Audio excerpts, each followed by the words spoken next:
왜 아니- 왜 해야 되냐?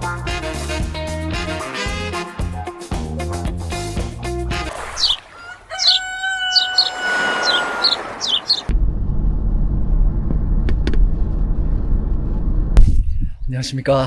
조비 연구개발팀 비료 담당 권기윤입니다. 네. 오늘은 제주도에 나와 있습니다. 예.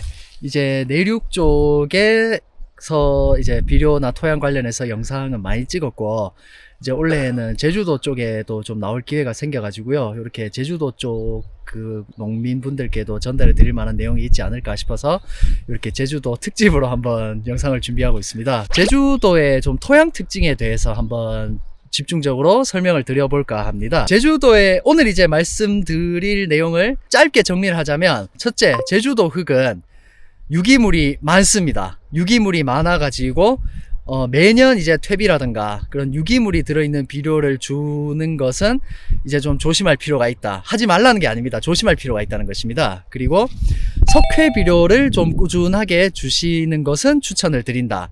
이렇게 말씀을 드리고 싶고, 그리고 제주도 흙은 대놓고 좀 산성입니다. 제주도 흙은 확실하게 평균적으로 산성을 띈다라고 말씀을 드릴 수 있겠습니다. 평균적으로 pH가 한 4.9, 5.0 정도 되기 때문에 내륙에 비해서는 확실히 좀 산성을 띈다라고 말씀을 드릴 수 있겠고요. 이제 요거는 농작업 하시는 분들께 항상 좀 말씀을 드리는 건데, 한 3년에 한 번씩은 꼭 이제 농업기술센터나 그 농업기술원에 찾아뵈셔서 그 토양 검정을 받으시고 가장 적당한 좀 비료를 뿌리시는 것을 추천을 드린다. 요렇게 오늘의 주제를 딱 정해볼 수 있겠습니다. 오늘 나와 있는 요 지역의 사진도 이제 요렇게 흙을 요렇게 사진을 보시겠습니다만은, 제주도의 흙은 색깔이 어둡습니다. 좀 진하고, 물론 이제 고지대여 쪽으로 갈수록 색깔이 조금씩은 연해지는 특성이 있습니다만은, 요 흑색을 띠는 이유는 제주도 자체가 이제 화산회토, 그러니까 화산 활동에 의해서 이렇게 생성이 되었고, 의외겠지만 유기물이 굉장히 많아서다 라고 이제 또 설명을 드릴 수가 있겠습니다. 왜 유기물이 많느냐, 이제 제주도 흙 같은 경우에는 아까 제가 산성을 띈다라고 말씀을 드렸는데, 이제 이렇게 산성을 띠게 되면은 토양 중에 이제 미생물들이 그 안에서 활동을 하면서 유기물들을 계속해서 분해를 해줘야 됩니다. 하지만 내륙 쪽에 비해서 그 미생물 활동이 불리하기 때문에 이제 분해가 느린데 쌓이고, 분해가 느린데 또 쌓이고, 이런 식으로 장시간 축적이 되다 보니까 이런 이제 유기물 함량이 굉장히 많다라고 이제 이렇게 말씀을 드릴 수가 있겠고요. 산성이면은 이게 수소 이온도 많지만 그 알루미늄 이온이 또 토양 중에 상당히 많이 함유되어 있습니다. 이 알루미늄 이온이 이제 또 물과 만나면은 더더욱 분해를 좀 촉진을 하게 됩니다. 다시 말해 산성화가 또 가속화된다고 할 수 있겠고요. 그리고 가장 중요한 이유 세 번째, 강수량이 굉장히 많습니다. 강우량이 많습니다. 이제 비 같은 경우에는 자연스럽게 이제 어느 정도 산성을 띌 수밖에 없습니다. 이게 과거에 좀 그 말이 많이 나왔던 그런 산성비, 그런 유해한 비냐, 그런 게 아니라 일반적으로 공기 중에는 이산화탄소가 포함이 되어 있는데, 이제 하늘에서 비가 이제 물이 떨어지면서 그 이산화탄소와 만나가지고 이제 탄산을 비롯한 산 성분들이 물 속에 이제 조금씩 자리 잡게 됩니다. 땅에로 계속 떨어지게 되면은 그 자체로 산성이니까 산성화가 조금씩 가게 되고, 그리고 토양 속에 남아있는 칼슘이나 뭐 마그네슘, 뭐 망간, 철, 칼륨, 요런 양이온 성분들, 이런 양이온 성분들은 일반적으로 염기성을 띱니다. 이런 염기성 이온들을 지속적으로 용탈을 시키게 되는 것이죠. 그럼으로 인해서 또 더더욱 산성으로 가게 되더라. 또 이렇게 한번 보실 수가 있겠고요. 그렇게 되기 때문에 이제 점점 더 비옥도는 떨어지고 산성화가 계속해서 지속되고, 이런 이제 악순환이라고 하긴 뭐합니다만은 그런 자연스러운 현상들이 계속해서 발생을 하게 되는 겁니다. 제주도 이온은 조금 말이 안 맞는 것 같지만 역설적이게도 유기물은 풍부하기 때문에 CEC는 높은데 염기 포화도는 낮습니다.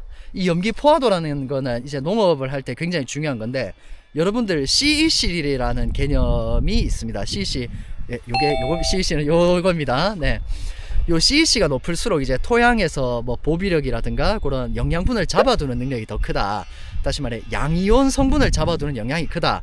요렇게 이제 이해를 하시면은 좀 직관적으로 쉬운데, 이 염기 포화도란 CEC가 예를 들어 영양분이 붙을 수 있는 자리가 10자리다. 다시 말해 CEC가 10이다. 요렇게 되어 있으면은 그 자리에 염기가 한 8개 정도 붙어 있다. 그럼 염기 포화도가 한 80이다. 요렇게 아주 간단하게 설명을 드리자면 이렇게 설명을 드릴 수가 있습니다. 연기 포화도가 뭐 10, 20, 30 이런 식으로 일반 내륙에 비해서 상당히 낮은 그 특성을 띠고 있습니다. 그래서 어떤 좀 농작업을 하기에는 좀 불리하다. CEC는 높은데 연기 포화도는 낮다. 어떤 이런 특성으로 좀 설명을 드릴 수가 있겠습니다. 이제 내가 자리 잡고 있는 이걸 보시는 고객분들의 어떤 그 주변의 유기물 함량을 정확하게 좀 보시고 싶다. 가장 정확하게 하려면 농지의 흙을 떠서 이제 공공기관에서 토양 분석을 맡기시는 것을 당연히 추천을 드리고요. 이제 그거 외에 확인하실 수 있는 방법은 그 흙토람이라는 사이트가 있습니다. 이제 공공기관에서 운영을 하는 사이트인데 거기에 들어가셔서 여기가 지금 이제 제주도 성산 지역인데 여기에도 지금 흙토람에 들어가서 한번 확인을 해보면은 네.